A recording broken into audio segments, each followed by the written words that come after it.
नमस्कार साथियों, आपको नववर्ष, मकर संक्रांति व गणतंत्र दिवस की हार्दिक शुभकामनाएं। आपका हमारे यूट्यूब चैनल दीपक दाऊजी पर बहुत बहुत स्वागत है। जैसा कि आप सभी को विदित है कि भगवान राम 22 जनवरी 2024 को अपने भव्य निर्माणाधीन राम मंदिर में पद प्रतिष्ठा होने जा रही है। हम हिंदुओं से जुड़ी हुई आस्था का विषय है और हमें इसे उत्सव के रूप में मनाना है। 22 जनवरी 2024 को हमें इसे एक नई दिवाली के रूप में मनाना है। इस दिन आपको मंदिरों में पूजा करनी है और दीपोत्सव आयोजित करना है। अयोध्या, जहाँ पर भगवान श्री राम का जन्म हुआ, जिसका नाम बाद में बदलकर फैजाबाद कर दिया गया, और फैजाबाद को भी अब बदलकर मुख्यमंत्री योगी आदित्यनाथ ने वापस से अयोध्या कर दिया है। वहाँ पर 10 एकड़ जमीन पर भगवान श्री राम का भव्य मंदिर बन रहा है, जहाँ पर 22 जनवरी 2024 को भगवान श्री राम की गर्भगृह में प्रतिष्ठा की जाएगी। सन 1528 में बाबर के एक सिपाही मीर बाकी द्वारा, जहाँ पर राम भगवान का पूर्व प्राचीन मंदिर था, वहाँ पर उसे ध्वस्त कर 1528 में मीर बाकी द्वारा बाबरी मस्जिद बनाई गई।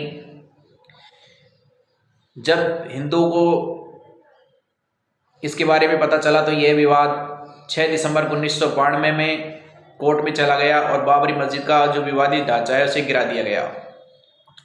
9 नवंबर को सुप्रीम कोर्ट के द्वारा मुख्य न्यायाधीश रंजन गोगोई ने फैसला सुनाया और यहाँ पर राम भगवान का मंदिर ही माना गया और उस जगह राम मंदिर का निर्माण होने जा रहा है।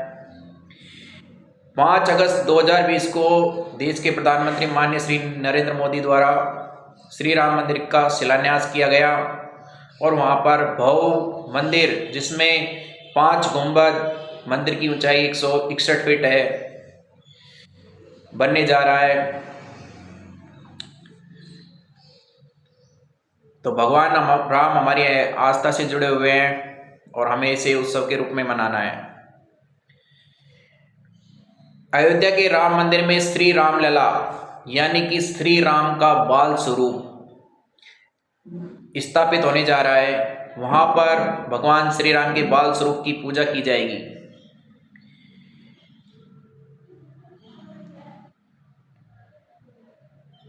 राम से रिलेटेड एक प्रसंग मैं आपको सुनाने जा रहा हूं कि राम मर्यादा पुरुषोत्तम क्यों है।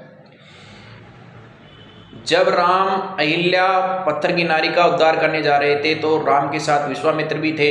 तब राम ने विश्वामित्र जी से कहा कि गुरुवर, आप मेरे से उम्र में बड़े हैं तो आप भी अहिल्या का उद्धार कर सकते हैं, आप ही कीजिए। तो राम ने कहा, विश्वामित्र जी ने राम से कहा कि चरण कमल रज पावती कृपा करहूं रघुवीर। अर्थात यहाँ पर बात छोटे बड़े की नहीं है, आप चरित्र में मेरे से भी उत्तम हैं। तो राम के द्वारा अहिल्या का उद्धार किया गया।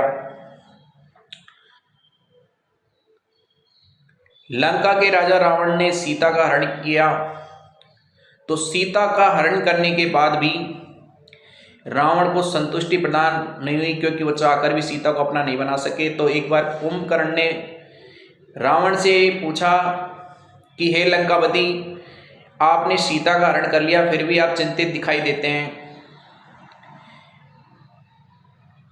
और आपने जब सीता का हरण किया तो आपको साधु बनने की क्या आवश्यकता पड़ी? आप राम का रूप धारण करके भी तो सीता का हरण कर सकते थे। तो रावण ने कुंभकर्ण को कहा कि इसमें है वह हमको भारी, जब राघव रूप लगावन ने माता लगी सब नारी। अर्थात मैंने जब राघव का रूप धारण किया तो मेरे को प्रत्येक नारी के अंदर माता का रूप नजर आया और मेरी जो व्यभिचारिता है वो बिल्कुल समाप्त हो गई और मेरे को हर नारी में माता नजर आने लगी। इसलिए मुझे साधु का रूप धारण करके सीता का हरण करना पड़ा। तो मर्यादा पुरुषोत्तम का चरित्र अति पवित्र है और हमें भगवान राम, जो काफ़ी समय बाद एक स्थायी निवास में पदस्थापित होने जा रहे हैं, हमें उनका स्वागत करना चाहिए और 22 जनवरी 2024 को एक उत्सव के रूप में मनाना चाहिए। जय श्री राम, वंदे मातरम, जय श्री राम, धन्यवाद।